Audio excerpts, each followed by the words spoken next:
it's really common in the herbal world, when people are looking at kind of vitalist approaches to herbal medicine, vitalist traditions, that they immediately think that vitalism is really solely something associated with herbalism. And in this post, I'm here to tell you that it's not, that vitalism is not just about herbal medicine. But before I get into that, I just said the word vitalism like 5 times, and some of you might be like, I don't even know what that word means. Like, what is vitalism? So before I jump into how vitalism is not just about herbalism, I kind of want to define this term a little bit for you all that might not be familiar with it. So this is to me, it was one thing that really kind of revolutionized my approach, not just to herbalism, but as kind of my way of seeing the world around me. And what vitalism is kind of the core principle of it is a way of seeing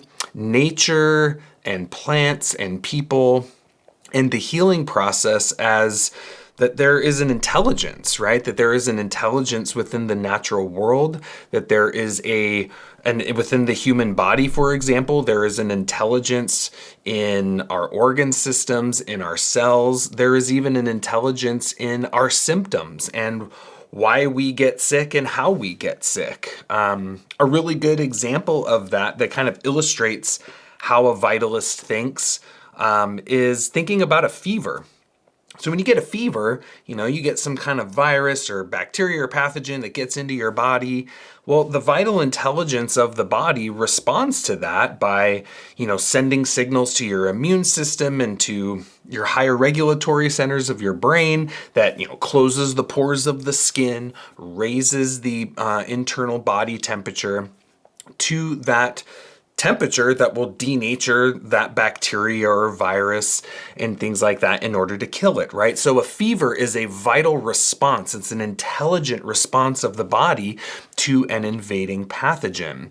And as a vitalist healer, as a vitalist herbalist, and this using it in the context of herbalism, right? We want to follow that, right? So we want to give remedies that support the vital intelligence of the body and what it's trying to do. And as herbalists, what we usually give is diaphoretic herbs. What do diaphoretic herbs do? They make you sweat, they kind of move that fever along. So in the vitalist approach, we're using our plants and our remedies to support the innate intelligence of the body in doing what it is trying to do. And that is what our diaphoretic remedies do. So that's just an example of a vitalist approach and kind of how we see things, that we move with nature, that we move with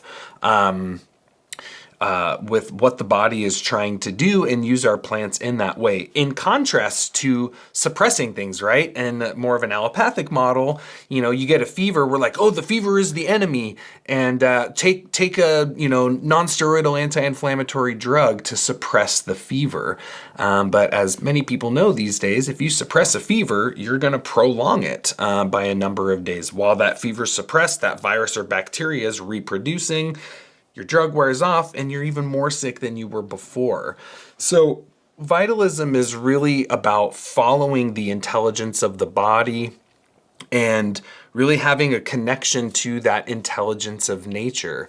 And so there's a vital force within all things. There's a vital force within the plant. There's a vital force within an ecosystem. There's a vital force within the body. It is this intelligence and consciousness of nature that we learn to listen to. And I always say, the herbalist is first, foremost, and forever a student of nature. And I think that is a really core principle of what a vitalist does, is we study nature and we see how nature informs us about our own bodies, our own minds, our own health.